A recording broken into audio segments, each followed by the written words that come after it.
Hey all, it's Sarah from Addict Gaming, and today I'll be bringing you my power-based ranger build. The purpose of the build is to hit hard while taking as little damage as possible. This video will cover the equipment, skills, and traits required to get this build going, and as well as how to use them. Without further ado, let's get into it. Alright guys, first up we have our equipment.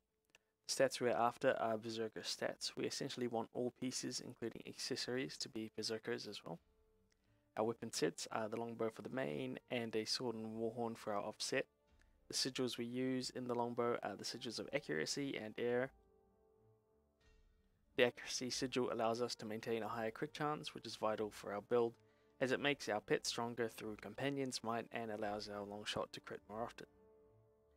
In our offset we use a superior sigil of energy for our sword and a superior sigil of perception for our warhorn in order to increase our crit chance. For our ruin set we'll be using Ruins of the Ranger.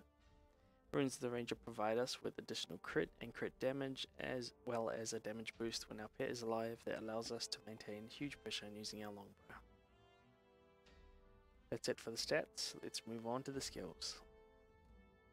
First up we have, for our healing skill, Healing Spring. Healing Spring provides us with much needed condition cleanse in this build, as well as giving us access to a long duration water field. We can get a couple of finishes from the warhorn and the sword to get additional healing as well. For our first utility we have Lightning Reflexes. Lightning Reflexes evades backwards and stun breaks all in one, allowing us to escape from dangerous situations. It also acts as an immobilized break at the same time, which can be very handy. To top it all off, it also provides us with an additional 10 seconds of vigor, which means that we get more dodges and are able to evade more attacks and reposition at the same time.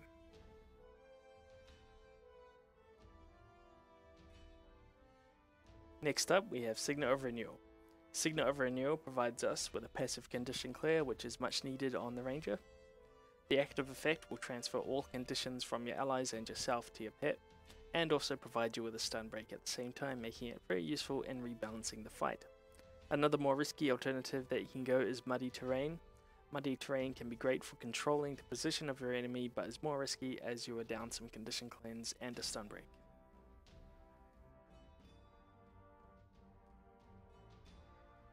For our third utility slot, we want Signet of the Hunt.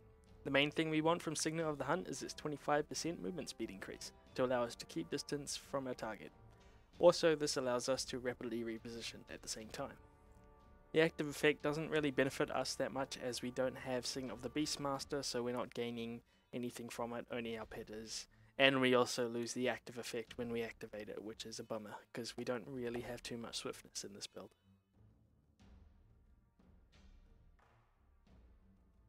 For our elite, we are taking Entangling Roots. Entangling Roots allows us to reposition once our location is compromised by rooting all the enemies around us to the spot. Entangling Roots constantly adds mobilize and bleed stacks to the target while it's alive, and is also unblockable. When used right, it is a tide changer in battle. Alright folks, with that out of the way, let's move on to the traits. Okay, so first up we want to go 6 into Marksmanship, 6 into Skirmishing, and 2 into Wilderness Survival. This gives us the power we need to do some decent damage while still enabling us to evade when the combat area gets too hot.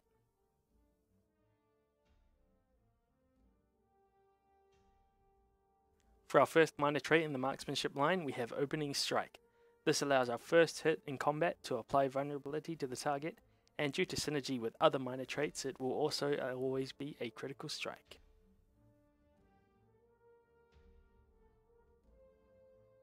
Our first major trait in the marksmanship line is Steady Focus.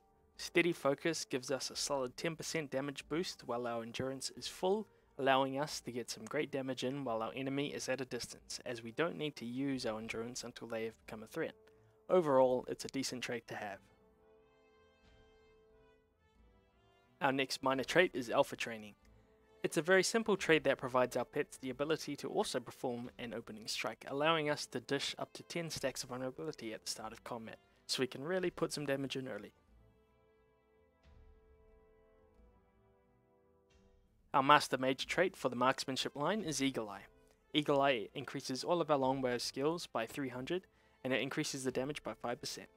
It's a great skill for our build as we're primarily focusing on single target damage from afar.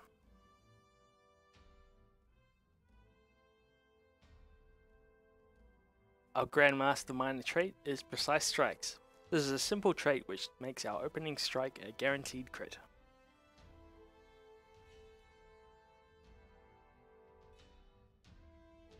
Our Grandmaster trait in the marksmanship line is Read the Wind. Read the Wind increases the velocity of all of our longbow shots by 100%.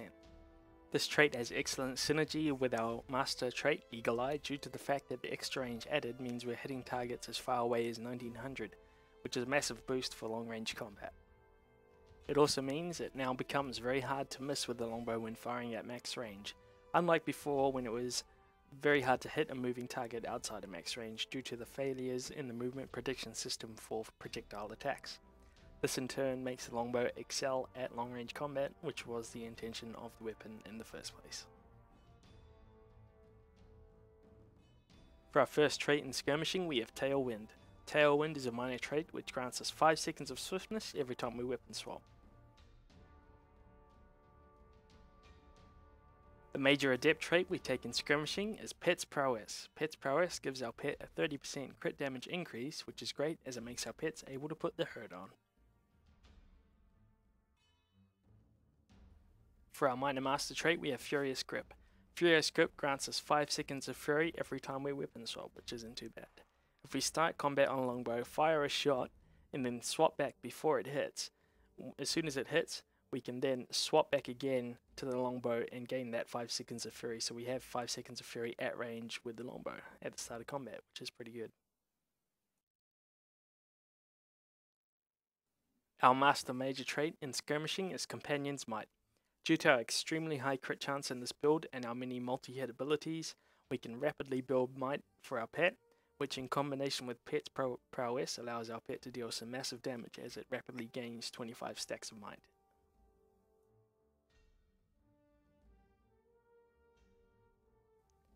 Our Grandmaster minor trait is Hunter's Tactics. Hunter's Tactics boosts our damage by 10% if we are flanking our target, which is great for a minor trait. It gives us a nice decent damage boost, and all we have to do is flank the enemy. Our final trait in skirmishing is Quick Draw. Quick Draw reduces the recharge on our longbow skills by 20%. This trait helps us use all of our skills to great effect, as we're able to use them more frequently. We can use things such as Hunter's Shot, which gives us stealth, and that means we can also spend a third of our time in stealth, or like Rapid Fire, which can track targets in stealth. We also can use our Knockback and our Barrage more often too, which is a great bonus. For our last two traits, we have Natural Vigor and Wilderness Knowledge. Natural Vigor grants us a plus 25% endurance regen boost, which is great, as it means we can dodge more often and recover our 10% damage bonus at full endurance quicker after dodging.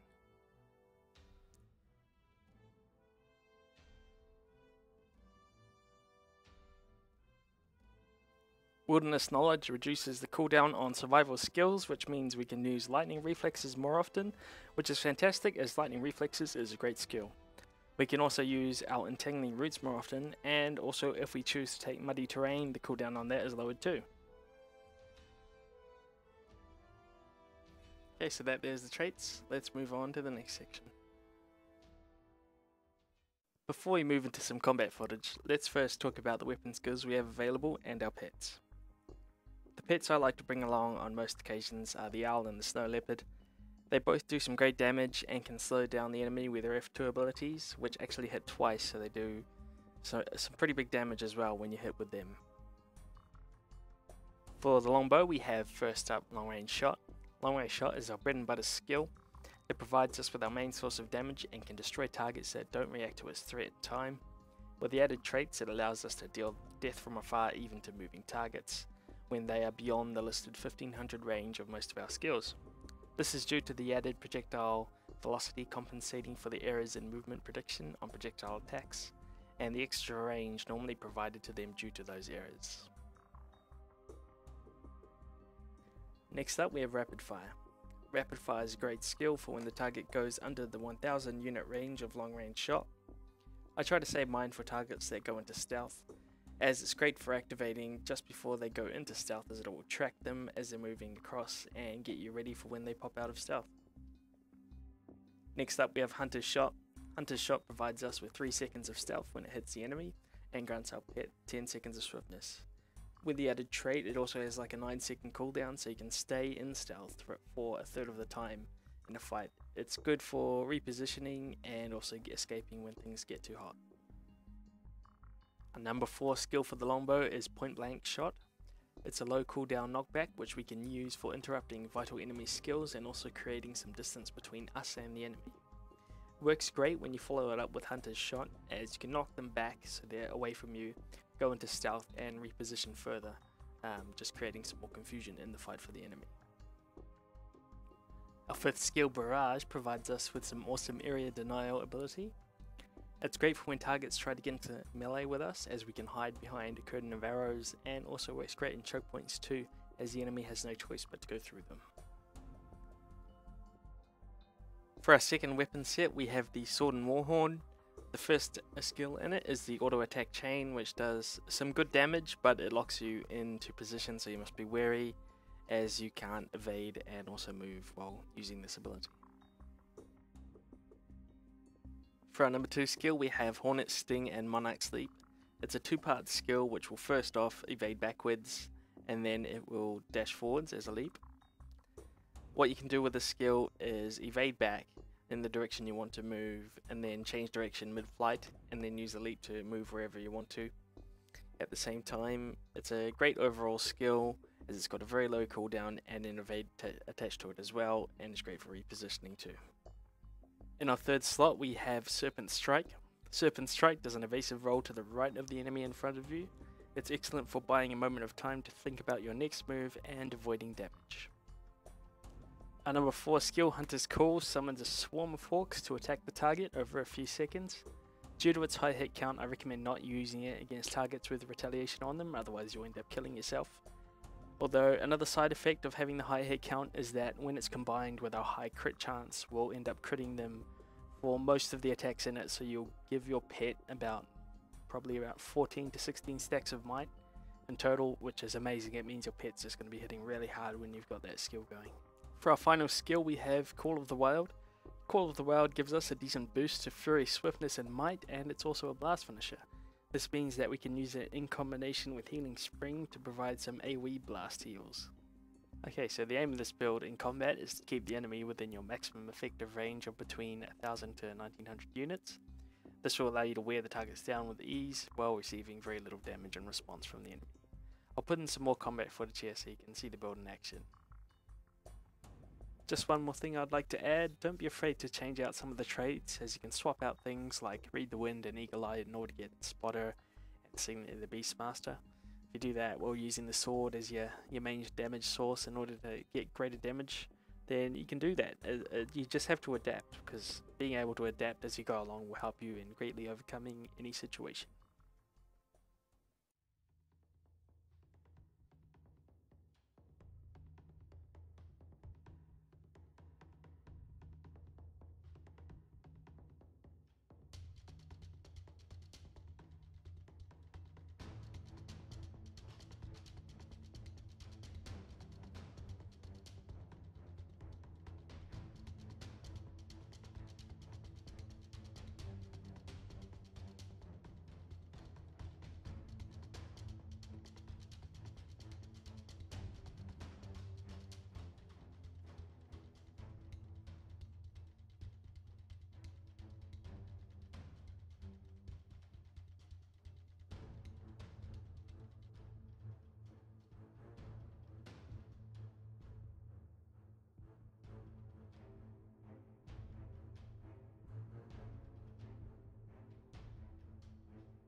Okay, so there it is, a power-based ranger build that can deal great damage at range while having the tools needed to reposition rapidly.